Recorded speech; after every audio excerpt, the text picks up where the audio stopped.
Welcome to a story that can change your life. This is not a history lesson. This is not about cars, machines, or companies. This is a true story about belief, the kind of belief that refused to die even after failure, rejection, and loss. This is the story of a man who came from nothing, no money, no connections, no support. They told him, "You're just a farm boy, you're wasting your time. No one needs cars, we have horses." But he didn't listen, he didn't stop, he didn't doubt, because in his heart one voice whispered, "You were born to build something that will outlive you."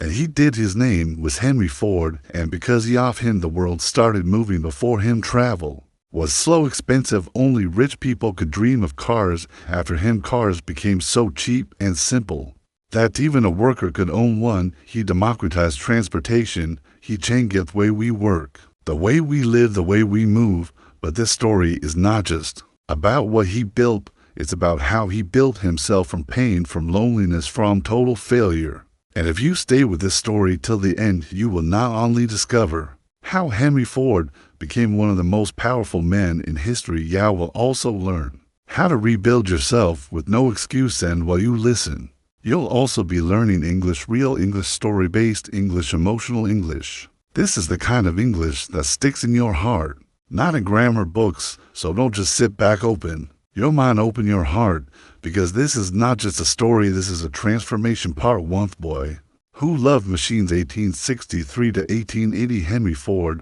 was born on July 30th, 1863 in Greenfield Township, Michigan, USA. It was a quiet, simple village, no factories, no electricity, no noise, only farms, fields, and family chores. His father, William Ford, was an Irish farmer. His mother, Mary Ford, was warm, strong, and kind. She held the family together. They had 6 children, and Henry was the first son. Their home was small, but strong, built with wood, heated with fire, and surrounded by green from the outside. Henry seemed like a regular farm boy. He woke up early, fed animals, carried water, collected eggs, cut wood. But deep inside, he felt different. He didn't enjoy feeding chickens. He didn't enjoy plowing the land. Why do we have to do everything by hand? Why is life so slow?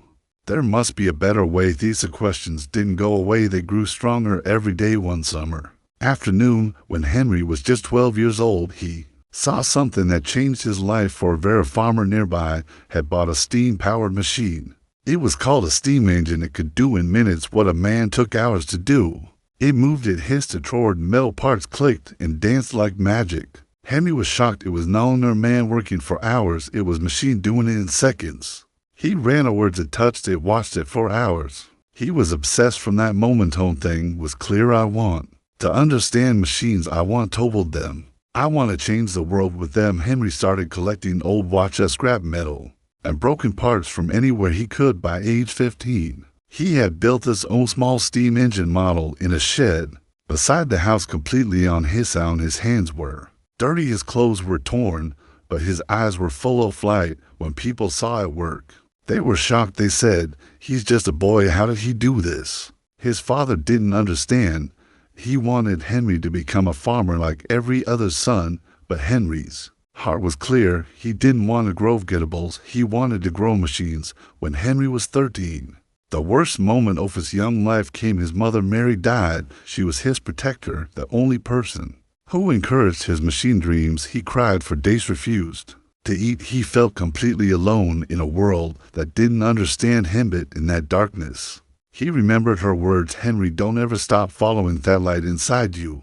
And he didn't. At 16 years old, Henry made a choice. He packed his small bag, said goodbye to his family farm, and walked away. He was not running from something. He was running toward something, toward acid, toward machines, toward his future. He moved to Detroit, a fast-growing city full of factories, workshops, and innovation. In Detroit, Henry worked as an apprentice machinist, fixing engines, oiling machines, and studying every moving part. He worked 10 to 12 hours a day. He earned $1.50 a week, but he didn't care about money. At night, he didn't sleep. He read books about machines, studied blueprints. He built small parts with his own hands. He didn't go to college. He didn't go to parties. He went to work. That's what built his mind. That's what shaped his destiny. Part to the first car, the first failure, and the fire inside. 1880 to 1893. Detroit in the 1880s was loud. Smoke filled the skies. Factories pumped out metal sparks and sweat men worked with fire and steel. This was the age of machines. And Henry Ford was exactly where he wanted to be, but while others were fixing machines, Henry was thinking something dangerous. What if I make a machine that moves by itself? At this time, people used horses for everything: to carry people, goods, wood, food. If you wanted to travel, you needed a horse. If you were poor, you walked. And Henry looked at the world and thought, this is too slow, too expensive, too limited. He didn't just want to create a car, he wanted to create a new way of life. But in 1885, this idea was laughable. People said if man was meant to move fast, God would have given him wheels. Horseless vehicles, that's for the rich, not for workers. Engines are dangerous, they'll explode. But Henry didn't argue. He just started building. Henry worked full-time at Edison Illuminating Company. He was a top engineer, earning a better salary now. Viewed after work, when others went home to rest, Henry went into a tiny shed behind his house and built his dream. He bought parts with his own money: steel, screws, gears, tires, pipes. He worked until 2 or 3 in the morning. His hands were black with oil, his back hurt, his fingers bled, but his eyes were full of light. He called it quadricycle, a 4W-wheeled vehicle powered by a small gasoline engine. This car had 4 bicycle wheels, a small ethanol-powered engine, a steering lever. Not a wheel, a simple frame made of metal rods. It could carry the people and had no roof, no doors, and no reverse gear. It was not beautiful. It looked more like amateurized baby carriage, but it moved. He tested it in his yard. The engine started, it made noise, it coughed, and then it began to roll forward. Henry's hand shook, his heart beat faster, tears came to his eyes. It moves, he whispered, it actually moves. June 4th, 1896, Henry was 32 years old. He and a friend pushed the quadricycle out of the shed, but it was too wide to pass through the door. So what did he do? He grabbed an axe and broke the wall of his shed. That's right, he literally destroyed his own garage to make way for his dream. Once the machine was out, he started out and began his first ride. On the streets of Detroit, people stared, some laughed, others screamed, dogs barked, horses panicked, children ran, but the car kept going 20 miles per hour. It was noisy, it was shaky, but it was history. Henry Ford had built and driven one of America's first gasoline-powered vehicles. Later that year, Henry was invited to a private dinner. Among the guests, Thomas Edison, the most famous inventor in the world. Henry explained his idea: a cheap car that anyone could buy, a vehicle for the common man. Edison slammed the table with excitement. He said, young man, that's the thing, keep at it. Electric cars are the heavy or gas-powered car is the future, you've got it.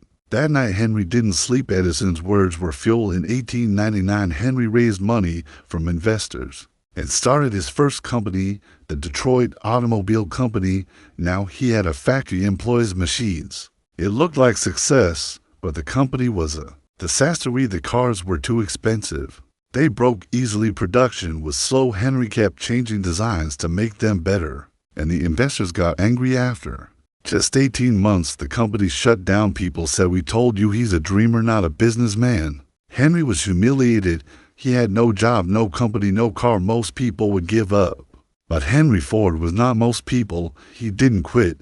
He went back to his garage. No investors, no workers, no fancy tools, just him and the burning desire to try again. He studied what went wrong. He simplified the design. He rebuilt the engine. He imagined a new company, one that would build fast, strong, simple cars, not complicated. Machines started working on a new project, the 999, a racing car. To get attention, Henry decided to build the fastest car in America. He designed the 999, a giant red monster with 80 horsepower and no hood, just fire pipes and power. In 1901, at a racetrack near Detroit, the 999 destroyed the competition. It beat every car. It became a legend. Suddenly, newspapers started calling him the Wizard of Thacker World. Investors came back, support returned, and Henry Ford was ready. This time, he would not fail. He had a new vision, a new company, and a new plan to build the car that would change the world. Henry Ford had failed once, but instead of crying, complaining, or quitting, he rebuilt himself, and now with success of his racing car, the 999 investors were begging to work with him again. But Henry had changed this time. He had one clear mission: will not build cars for the rich, I will build cars for the people. On June 16, 1903, Henry and 11 investors created a new company, Ford Motor Company, starting. Money $28,000 from investors, not from Henry himself. Headquarters, a rented building on Mack Avenue in Detroit, employs just a handful of mechanics and dreamers. Henry was the vice president and chief engineer, even though he didn't have full control. Yet he had a plan, a massive plan. He was going to create a car that was simple, cheap, and strong enough to survive America's terrible roads. The first car he made was called the Model A. It was a two-seater. It had a small engine, leather seats, and a price of $850, which was a lot of money back then. It was a success in the first week. They received over 1,000 orders, but Henry wasn't satisfied. This is just the beginning. He said, I will build something better, something the world has never seen. So he kept improving. He made Model B, Model C, D, E, F, and more. Each car was stronger, faster, and more reliable. But Henry still wasn't happy. Why? Because the price was still the high-end secret. Henry worked day and night on a new idea. He wanted to build a car that would last for years, drive on rough, muddy American roads, be easy to repair, be affordable. Even for factory workers, this dream became his obsession.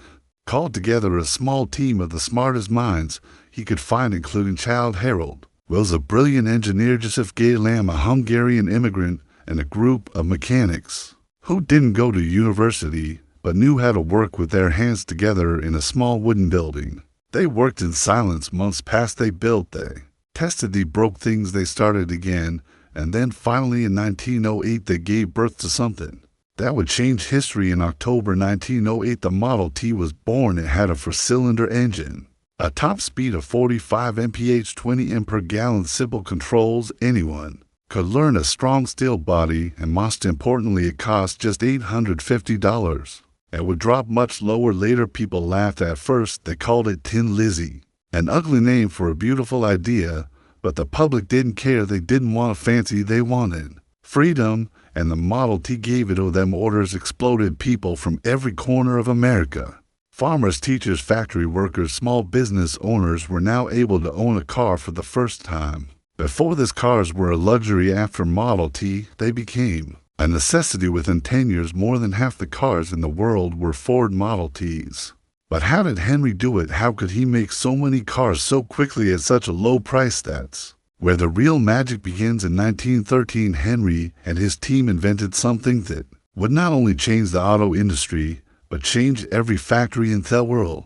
They created the moving assembly line. What does that mean? Before this, a group of workers would stand around a car and build it together piece by piece. It was so expensive, tiring, but Henry flipped the system. Instead of workers moving around the car moved to the workers. Each worker had one job, one little task, one simple action repeated again and again like this. One man attached the wheels, another installed the engine, another did the steering, another added the seat. The car moved along the line, and at the end, it was finished. The result, a car that used to take 12 hours to build now took just 90 minutes. As production became faster, the price of the Model T dropped again and again, from $850 in 1908 to $600 in 1912 to $440 in 1919, and eventually to just $260.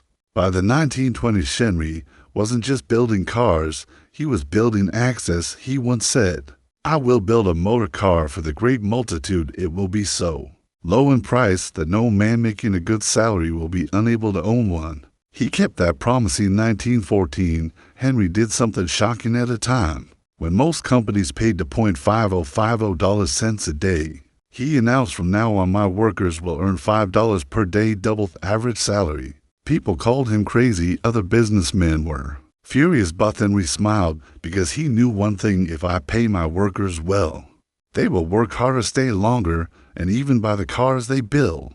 And he was right. Ford's factory became a model of discipline, loyalty, and efficiency, and soon other companies had no choice. They started copying him. Henry Ford didn't just change how people worked, had changed why they worked. Thanks to the Model T, farmers could go to town, women could travel alone, goods could be delivered faster, people could visit relatives far away. America became mobile. The car was no longer a toy for the rich, it was a tool for the future. And in the middle of this revolution, no name stood at the center of it all: Henry Ford. Part 3. The Empire, the Ego, and the Enemies, 1914 to 1927. The Model T was everywhere. His factory was the most productive in the world, and the man himself, he was becoming richer than he ever imagined. But something else was happening to Henry Ford. Was changing at this point. Henry Ford's personal wealth had crossed $100 million in today's value. That would be billions. Could buy land. He could build cities. He could hire thousands. But something inside him began to shift. He started believing that he was always right. He stopped listening to advice. He became more stubborn, more private, more controlling, some say. He was just focused. Others say he was becoming arrogant, but no one could deny one thing: he had built an empire, and now he ruled it like he a king. In 1917, Ford began building something the world had never seen before, a factory so massive, so complete, so powerful, that it didn't just build cars, it created them from raw earth. This was called the River Rouge Complex, built along the Rouge River in Dearborn, Michigan. This single facility had its own steel mill, a glass factory, a rubber plant, an electric power station, its own railway system, even its own hospital and police. It could take raw iron or from ships, melt it into steel form it into parts, build engines, paint bodies, and roll out a complete car at the end. It was the most advanced factory the world had ever seen. Nothing like it had ever been done. Henry didn't just build cars, built a machine that made machines. But behind the success, something strange was happening. Henry Ford started keeping more secrets. He avoided reporters. He didn't attend big meetings. He stopped dressing fancy, became very quiet, and started writing his own personal newspaper called the Dearborn Independent. In it, he shared his opinions on the world, business, and society. Some of those ideas were controversial and even dangerous. His mind was brilliant, but also complicated. He believed in hard work. He hated bankers and Wall Street. He wanted peace in the world. But sometimes his words sounded bitter, angry, and full of judgment. People began to whisper, is he just a genius, or is he becoming something darker?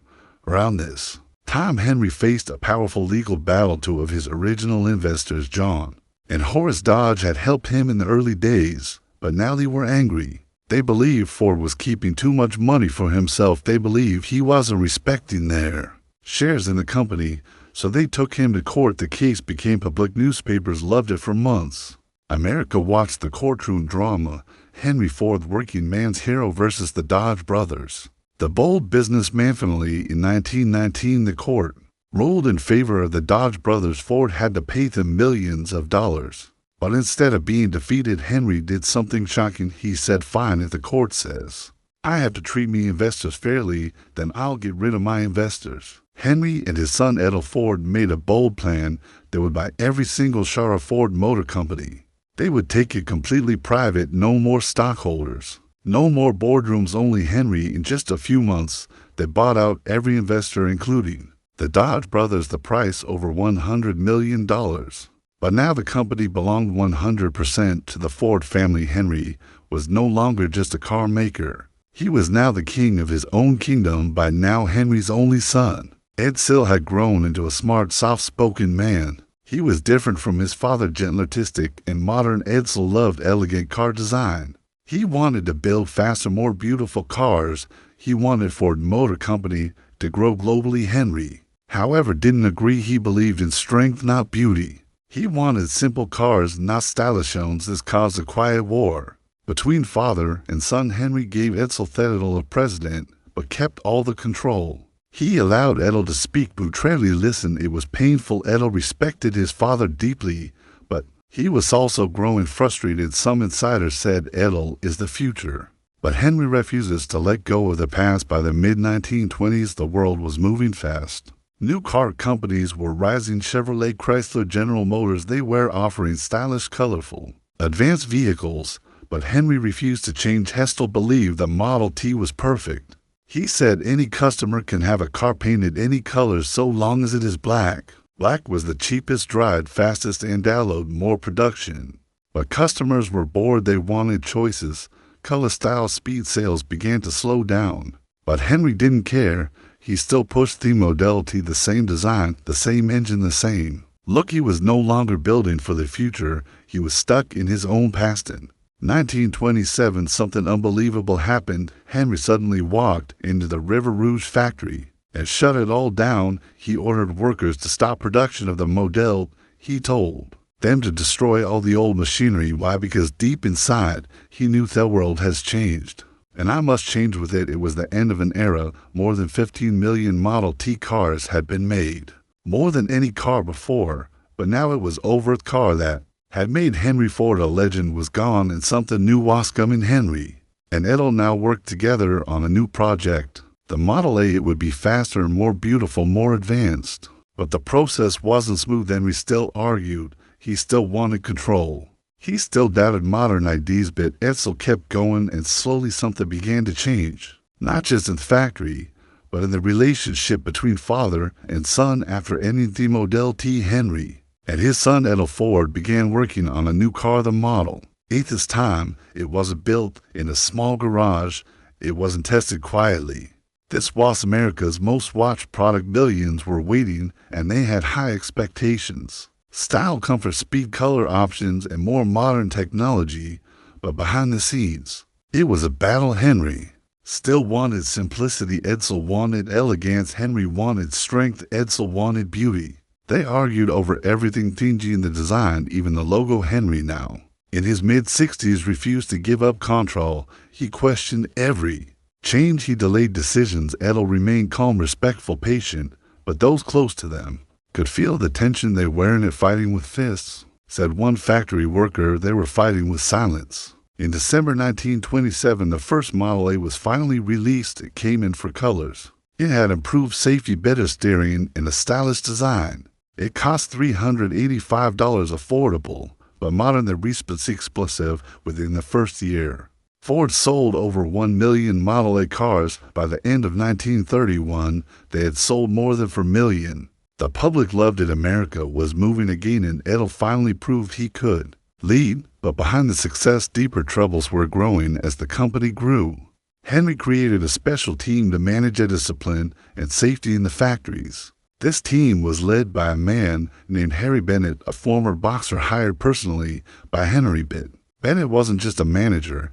He built a private army inside Ford. Henry the gun. He used threats and fear to control workers. He listened to conversations. He followed employees. He punished those who talked back. Some said ran the factory like a prison. Henry trusted him completely, even as people complained, even as Edsel disagreed. Henry kept Bennett close. This decision will later break the heart of his own son. As the 1930s began, Edel Ford was president of Ford Motor Company, but everyone knew the real power still sat with his father. Edel wanted to expand the business globally. He wanted to build luxury cars. He wanted to modernize the company. But Henry blocked many of his ideas. Meetings were canceled. Designs were rejected. Decisions were reversed. Edel smiled in public. He never raised his voice. But inside, the pressure was building. He worked 12 to 14 hours a day. He traveled constantly. He carried the weight of an empire, but no freedom told it. His health began to suffer. In 1939, World War II began in Europe. Countries were collapsing. Millions were dying. America was watching closely. At first, Henry refused to get involved. He hated war. He believed in peace. He said war was a tool of bankers and corrupt politicians. But as time passed, and America joined the war in 1941, everything changed. The U.S. government asked companies to stop making consumer goods and start making war machines. Ford was asked to help. The government wanted planes, tanks, engines, trucks at an unimaginable speed. Henry agreed, but now challenge was massive. Ford built a new factory called Willow Run near Detroit. Its mission to build the B-20 for Liberator bomber planes. For the U.S. Army, this wasn't a car. This was a flying machine of war made of thousands of efforts, operated by dozens of crew members, and powered by high technology. Most experts said it can't be done, but Henry believed otherwise. Willow Run became the largest aircraft factory in the world, and by 1944 it was producing a new bomber every hour. This was a miracle of American industry. Ford had once put the world on wheels. Now he was putting wings on those wheels. But while the world celebrated at home, the Ford family was facing its greatest pain. Years of pressure had broken Edel's body. He had stomach ulcers, was exhausted, he was emotionally crushed. From constantly being overruled by his father and bullied by Harry Bennett, he tried to stay strong for Thek and Penny. He smiled at meetings, he managed factories, but inside he was collapsing. In May 1943, at the age of just 49, Ford died of stomach cancer. And complications, the news shocked the nation. People wept, workers stood, insolent flags flew at half-mast, but no one cried more than Henry Ford. His onloosen, his blood, his partner, his hope for the future was gone. Henry blamed himself. He stopped speaking for days. He walked alone in his garden. He stopped shaving, stopped eating, stopped showing up at the office. People said the old lion has lost his heart. Part for the final years, the farewell, and the lessons he left behind. 1943 to 1947. The year was 1943. Henry Ford was 80 years old. His son Edel was gone. His mind was fading, and the war was still raging in the world that Henry once ruled. The world he once created with his own hands was now moving faster than him. But even as age lost and silence surrounded him, Henry Ford had one final role to play, and that role was letting go. After Edel's death, Henry returned the lead Ford Motor Company. But he was no longer the man who once built cars with fire in his chest. He was forgetful. Meetings confused him. He forgot names, lost track of numbers, and repeated decisions. Privately, people said he is a legend, but legends grow old. To the U.S. government, worried about Ford's importance to fewer effort, began pressuring the company. Ford was producing tanks, trucks, and airplanes. It needed leadership, fast, sharp, strategic, but the one man who had built the empire could no longer carry it. In 1945, a new man entered the staggering. Henry Ford, the grandson of Henry Ford, son of Edsel. He was just 28 years old, recently returned from World War II. He was young, but smart, educated, and hungry. I had seen the mess inside the company. He had seen his father's pain. And now Heckham, with a mission: save the company, save the name, save the dream. Henry Ford, the old lion, was reluctant at first, but after weeks of discussion, pressure from the U.S. government, and the Ford family, he finally agreed. In September 1945, Henry Ford officially stepped down as president after 42 years of building, letting, ruling, and creating. He walked away from the company that bore his name after retirement. Henry moved back to his estate, Fairlane in Dearborn, Michigan. It was a quiet place surrounded by trees, birds, and nature. The man who once built the loudest machines in history now spent his days in silence. He walked in his garden, he fed the birds, sat by the window, and read letters. Sometimes workers would see him walking through the old Ford factories, slowly, carefully watching the machines he once gave life to. He didn't speak much, headed and smile much, but he was present in the place where it all began. At Fairland, everything reminded him of the past. The small toolbox he once used as a boy, the chair where Edsel sat with him during summer afternoons, the letters from inventors and presidents now kept in drawers, the Model T parked in his garage, untouched, quiet, legendary. But perhaps the loudest silence in the house was the absence of Edsel. Some said Henry never fully forgave himself, that he blamed his pressure, his stubbornness, his pride for pushing Edel to hard. He never said those words, but he didn't have to. The way he walked, the way he looked out the window, the way he held Edel's photo in his study, it all said everything. In the night of April 7, 1947, a massive storm hit Dearborn. Lightning lit up the sky, rain poured hard. That night, the power went out across the city. In Fairlane, Henry Ford sat by a small candle. No electricity, just firelight. The way it was when he was a boy. He sat silently, breathing slowly, his eyes soft. Around 11:40 p.m. Henry Ford passed away in his bed, peacefully, calmly, quietly. He was 83 years old. The man who gave the world motion left the world in stillness. His funeral was held in Detroit. Thousands came, workers, engineers, businessmen, teachers, presidents, farmers. All stood together, not in silence for a car maker, but in honor of a world maker.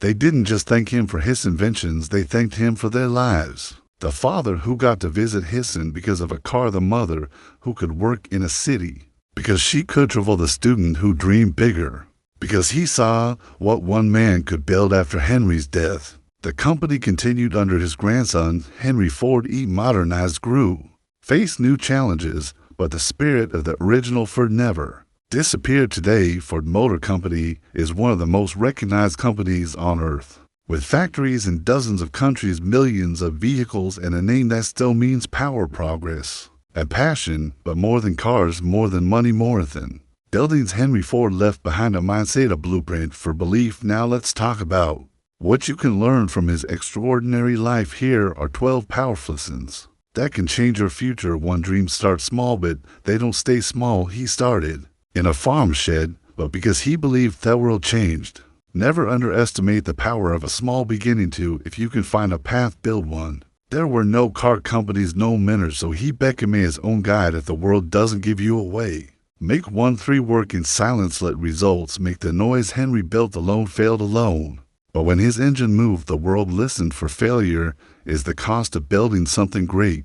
His first company failed, his ideas were rejected, but every failure was a step. Five, build for the people, not for the praise. He didn't make cars for kings, handed them for common people, and that's why they made him unforgettable. Six, stubbornness can build or destroy. It made him great, but it also cost him his to know when to hold on and when to let go. Seven, systems create freedom. His biggest invention wasn't the car, it was the assembly line, a system that made mass progress possible. Eight, pay people, well, they will build your dreams. The $5 workday wasn't generosity, it was strategy. When people are respected, they give their best. Nine, a strong legacy needs a strong successor. He built an empire, but didn't let it lead freely. A lesson for every builder, train and trust the next generation. 10, silence isn't always peace. In his final years, he had power, but no joy. Don't sacrifice relationships to win the world. 11th, time will forget most, but not those who build. Most people disappear, but builders, creators, dreamers, they live forever in what they made. 12, believe in the unseen, then make it real. At 12 years old, he saw a steam engine and whispered to himself, one day I'll build something better. And he did so. Can you? This was the true, complete, deeply emotional, and fully detailed biography of Henry Ford, told with no rush, no missing moments, and no wasted words. He was not perfect, but he was powerful, and now so are you, because you didn't just learn about a man, you learned about possibility. And that is what makes this story the greatest story ever told. A boy from a farm who changed the way the world moved. Esh failed, he fell, he lost, but he never gave up. If he could build a global legacy with just a dream and his two hands, imagine what you can build. Thank you for staying with us till the end. We hope you learned, felt inspired, and improved your English along the way. If this story touched your heart, please subscribe to our channel for more real, emotional, and powerful stories like this. Until next time, keep dreaming, keep building, and never stop believing. Warm wishes to you and your journey ahead.